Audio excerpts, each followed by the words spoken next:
क्या हो अगर ये ब्रह्मांड, मतलब अगर ये एक बार की घटना ना हो, एक बार बना और बस चलता जा रहा है। इसकी जगह सोचिए कि ये एक सांस की तरह है। एक सांस की तरह। हाँ, एक सांस अंदर, एक सांस बाहर, जन्म, मृत्यु और फिर से जन्म, अनगिनत बार। हमारे अस्तित्व से पहले न जाने कितने ब्रह्मांड आए और चले गए होंगे। और हमारे बाद भी यही सिलसिला चलता रहेगा। बिल्कुल। आज हमारे पास जो सोर्स मटेरियल आया है वो इसी कमाल के आइडिया के इर्द गिर्द घूमता है। हाँ, और ये दो बिल्कुल अलग दुनियाओं से हैं। सही। एक तरफ तो हमारे पास मॉडर्न कॉस्मोलॉजी पर कुछ बहुत दिलचस्प आर्टिकल्स हैं, जो साइक्लिक यूनिवर्स यानी चक्रीय ब्रह्मांड की थ्योरी पर बात करते हैं। और दूसरी तरफ हमारे पास हैं श्रीमद् भगवद गीता के कुछ चुने हुए अंश। तो आज हमारा काम इन दोनों को साथ रखकर देखना है, इनकी गहराई में उतरना है और ये समझना है कि हजारों साल पुरानी फिलॉसफी और आज की साइंस कहाँ आकर मिलती हैं। और कहाँ उनके रास्ते बिल्कुल अलग हो जाते हैं। चलिए इस पड़ताल को शुरू करते हैं। चलिए। तो सबसे पहले साइंस वाले हिस्से से शुरू करते हैं। जब भी हम यूनिवर्स की शुरुआत की बात करते हैं तो दिमाग में एक ही नाम आता है, द बिग बैंग। हाँ, द बिग बैंग। यही वो कहानी है जो हम सबने सुनी है कि करीब 13.5 अरब साल पहले सब कुछ एक बहुत छोटे गर्म बिंदु से शुरू हुआ और तब से गुब्बारे की तरफ फैलता ही जा रहा है। बिल्कुल। और ये सिर्फ एक कहानी नहीं है, इसके पीछे बहुत मजबूत सबूत भी हैं, जैसे कि गैलेक्सीज का एक दूसरे से दूर जाना या वो कॉस्मिक माइक्रोवेव बैकग्राउंड रेडिएशन। हाँ, तो बिग बैंग आज भी यूनिवर्स को समझने का स्टैंडर्ड मॉडल है।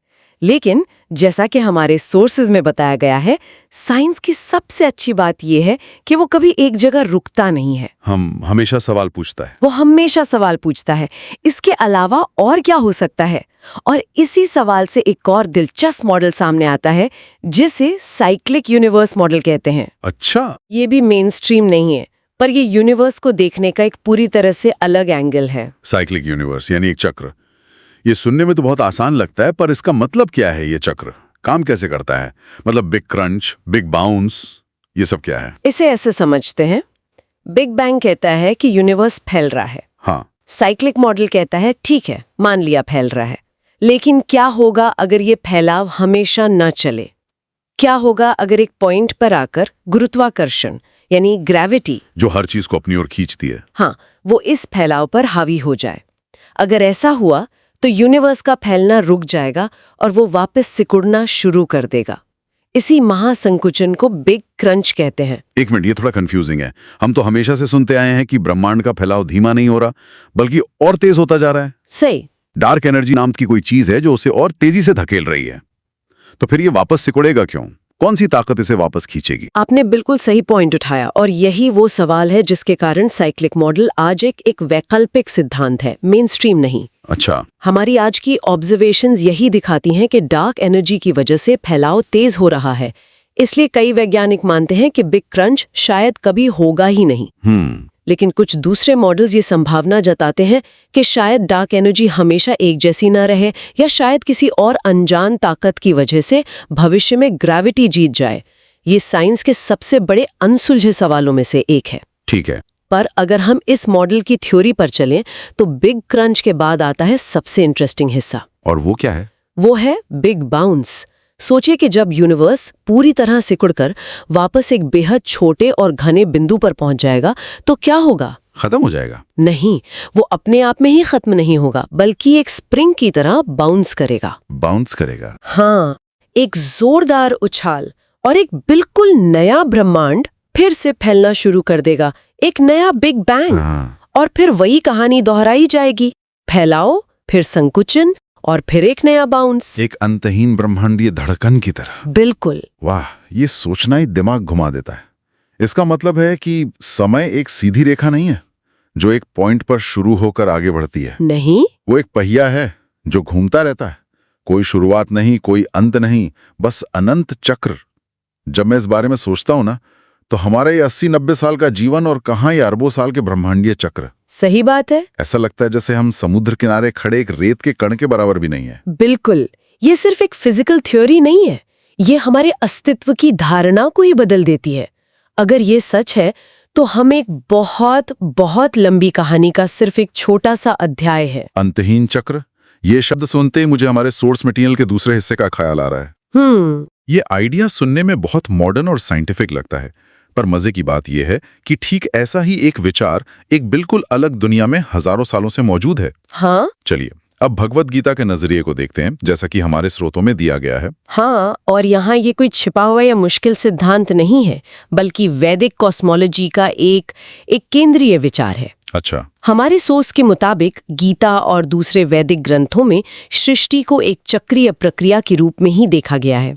इसके लिए एक बहुत खूबसूरत कॉन्सेप्ट है, ब्रह्मा के दिन और रात। ब्रह्मा के दिन और रात, तो मैं अंदाजा लगा सकता हूँ कि ये हमारे 24 घंटे वाले दिन और रात नहीं है। बिल्कुल नहीं, यहाँ बात कॉस्मिक स्केल पर हो रही है। इस अवधारणा के अनुसार जब ब्रह्मा का दिन शुरू होता है तो सृष्टि प्रकट होती है। सब कुछ, सभी लोग, सभी जीव, सब कुछ अस्तित्व में आता है। यह ब्रह्मांड का सक्रिय चरण है। और जब ब्रह्मा की रात आती है तो सब कुछ वापस विलीन हो जाता है, अव्यक्त अवस्था में चला जाता है। अच्छा। इस विलय या डिसोल्यूशन को प्रलय कहा जाता है। फिर जब अगला दिन शुरू होता है तो सृष्टि फिर से प्रकट होती है। और ये समय ये कितना लंबा होता है? हमारे सोर्स में इसका जिक्र है? हाँ, और ये आंकड़े हैरान करने वाले हैं। वैदिक गणनाओं के अनुसार ब्रह्मा का सिर्फ एक दिन, जिसे एक कल्प भी कहते हैं, वो हमारे 4.32 अरब वर्षों के बराबर है। 4 अरब साल से भी ज्यादा? हाँ, और उतनी ही लंबी उनकी रात होती है। तो पूरा एक चक्र, यानी एक दिन और एक रात, 8.64 अरब साल का हुआ। 8 अरब साल से भी ज्यादा का एक पूरा चक्र। ये हमें उस विशाल पैमाने का एहसास कराता है जिस पर ये पूरी प्रक्रिया देखी जा रही है। बिल्कुल कमाल है। ये लगभग हमारे यूनिवर्स के अनुमानित उम्र के दोगुने के बराबर है। तो ये सिर्फ एक फिलोसॉफिकल बात नहीं है, इसमें एक पूरा गणितीय ढांचा भी है। बिल्कुल। और भगवत गीता के अध्याय 8 श्लोक 19 में कृष्ण इसका सार बताते हैं। वो कहते हैं, हे अर्जुन, वही प्राणियों का समूह बार बार उत्पन्न होता है और ब्रह्मा की रात आने पर विलीन हो जाता है और दिन आने पर फिर से प्रकट हो जाता है। हाँ, यहाँ ध्यान देने वाली बात है बार बार। ये एक बार की घटना नहीं है, ये एक दोहराई जाने वाली ब्रह्मांडीय लय है, एक सतत चक्र जो हमेशा चलता रहता है। सृष्टि, प्रलय और फिर से सृष्टि। ठीक है, तो अब अगर हम इन दोनों दृष्टिकोणों को, जैसा कि हमारे स्रोतों में किया गया है, आमने सामने रखें तो समानताएं तो वाकई चौंकाने वाली हैं, है ना? एक तरफ साइंस एक संभाव्य बिग क्रंच की परिकल्पना कर रहा है और दूसरी तरफ गीता में प्रलय की बात है, जहां सब कुछ विलीन हो जाता है। सही। और जहां साइंस एक बिग बाउंस की संभावना देख रहा है, एक नए ब्रह्मांड का पुनर्जन्म, वहीं गीता में ब्रह्मा के अगले दिन एक नई सृष्टि की शुरू होने की बात कही गई है। ये तो लगभग एक दूसरे की परछाई जैसे लगते हैं। एक जो गणित और ऑब्जर्वेशन पर आधारित है, और दूसरा जो आध्यात्मिक अनुभव और दर्शन पर है। हाँ, दोनों ही अरबों साल लंबे कॉस्मिक साइकिल्स की बात कर रहे हैं। दोनों ही एक ऐसे ब्रह्मांड की ओर इशारा कर रहे हैं जो स्थिर नहीं है, बल्कि चरणों में बदलता है, पैदा होता है और नष्ट होता है। तो ये इस बारे में एक गहरा सवाल उठाता है कि विचारों के पैटर्न इतिहास में कैसे बनते हैं। क्या ये सिर्फ एक संयोग है या इसके पीछे कोई गहरा कनेक्शन है? सही। हाँ, लेकिन आपने कहा ऊपरी तौर पर, इसका मतलब है कि समानताओं के नीचे कुछ बड़े अंतर भी छिपे हैं। बिल्कुल। तो वो बुनियादी फर्क क्या है? हमारे सोर्सेज इस बारे में क्या कहते हैं? सबसे पहला और सबसे बड़ा फर्क तो इन दोनों की प्रकृति का है। जैसा हमने पहले भी बात की, साइक्लिक यूनिवर्स का वैज्ञानिक मॉडल अभी भी एक हाइपोथेसिस है, एक सिद्धांत, मतलब एक थियरी है बस। हाँ, इस पर बहस चल रही है, रिसर्च हो रही है, इसे अभी तक साबित नहीं किया गया है। ये एक संभावना है जिसे खोजा जा रहा है। और गीता का दृष्टिकोण? गीता इसे किसी सिद्धांत या संभावना के रूप में पेश नहीं करती। वहां ये एक शाश्वत ब्रह्मांडीय नियम है, एक स्थापित सत्य। अच्छा। उसे तर्क या प्रयोग से साबित करने की जरूरत नहीं समझी जाती, बल्कि उसे ब्रह्मांड की आंतरिक कार्य प्रणाली का हिस्सा माना जाता है। तो ये संभावना और सत्य का फर्क है। ठीक है, ये एक बड़ा फर्क है, लेकिन मुझे लगता है कि सोर्सेज एक और गहरे अंतर की ओर इशारा कर रहे हैं। वो क्या है? हाँ, और वो इन दोनों के मूल में है। वो है चेतना, यानी कॉन्शियसनेस का तत्व। चेतना। वैज्ञानिक मॉडल में ये पूरा चक्र पूरी तरह से मैकेनिकल है। ये सिर्फ भौतिकी के नियमों का नतीजा है, ग्रेविटी, एनर्जी, पार्टिकल्स का खेल। ये यादृच्छिक है, इम्पर्सनल है, इसका कोई मकसद नहीं है। यादृच्छिक, मतलब हर बिग बाउंस के बाद जो नया यूनिवर्स बनेगा वो हमारे वाले से बिल्कुल अलग हो सकता है। हो सकता है उसमें फिजिक्स के नियम ही अलग हो। कुछ मॉडल्स में ये संभावना बिल्कुल है। हो सकता है एक यूनिवर्स में जीवन संभव हो और अगले 10 में ना हो। ये पूरी तरह से एक कॉस्मिक लॉटरी जैसा है। अब इसकी तुलना वैदिक दृष्टिकोण से कीजिए, वहां ये चक्र यादृच्छिक नहीं है, ये उद्देश्यहीन नहीं है। तो फिर ये क्या है? ये एक उच्च चेतना, जिसे ब्रह्म कहा गया है, उसके द्वारा निर्देशित है। इसका मतलब है कि ब्रह्मांड एक निश्चित व्यवस्था और लय का पालन करता है। हर चक्र का एक उद्देश्य है जो कर्म और चेतना के विकास से जुड़ा है। अच्छा, यहाँ चेतना कहानी का मुख्य किरदार है, जबकि वैज्ञानिक मॉडल में चेतना का कोई जिक्र ही नहीं है। तो एक कहानी कहती है कि यूनिवर्स एक अंधी, बिना सोचे समझे चलने वाली मशीन है जो बार बार खुद को बनाती और बिगाड़ती है। और दूसरी कहानी कहती है कि यूनिवर्स एक सचेत, जीवित इकाई है जो एक लय में सांस ले रही है। सही। ये तो जमीन आसमान का फर्क है। ये सिर्फ ब्रह्मांड के बारे में नहीं, बल्कि हमारे अपने अस्तित्व के बारे में दो बिल्कुल अलग कहानियां हैं। बिल्कुल सही। एक नजरिए में हम एक कॉस्मिक एक्सीडेंट है, दूसरे में हम एक कॉस्मिक प्लान का हिस्सा हैं। और यहीं पर विज्ञान और अध्यात्म के रास्ते पूरी तरह से अलग हो जाते हैं। तो इस पूरी चर्चा को अगर हम समेटें तो हमारे हाथ क्या लगता है? इन सोर्सेस की पड़ताल से हमें क्या मिला? मुझे तो ये समझ आ रहा है कि आज मॉडर्न कॉस्मोलॉजी एक ऐसे विचार की सीमाओं को टटोल रही है, एक चक्रीय ब्रह्मांड का विचार, जो अपने आप में बहुत क्रांतिकारी लगता है। बिल्कुल। और यही विचार एक अलग भाषा और अलग मकसद के साथ हजारों साल पहले भगवत गीता जैसे ग्रंथों में बहुत विस्तार से बताया गया था। हाँ, हमारे स्रोतों में प्रस्तुत केंद्रीय विचार यही है।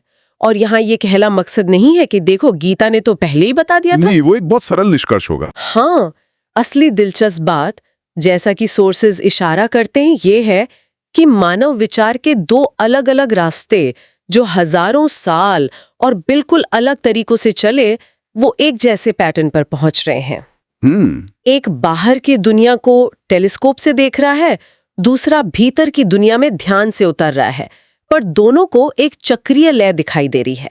ये एक बहुत ही सुंदर कन्वर्जेंस है। ये वाकई सोचने वाली बात है। और सुनने वालों के लिए हम इसे एक अंतिम विचार उत्तेजक प्रश्न के साथ खत्म करना चाहेंगे। इस सारे मटेरियल से मेरे मन में दो बड़े सवाल उठ रहे हैं। पहला, अगर ब्रह्मांड और समय वाकई एक चक्र में काम करते हैं, एक सीधी लेखा में नहीं, तो क्या इसका मतलब है कि जो हो रहा है वो पहले भी हो चुका है और भविष्य में भी होगा? इसका हमारी फ्री विल या इच्छा शक्ति के लिए क्या मतलब है? बहुत गहरा सवाल है। और दूसरा, अगर व्यवस्था और लय ब्रह्मांड में इतनी गहराई से बसी हुई हैं, तो हम अपनी रोजमर्रा की जिंदगी में और कौन से पैटर्न देखने से चूक रहे हैं?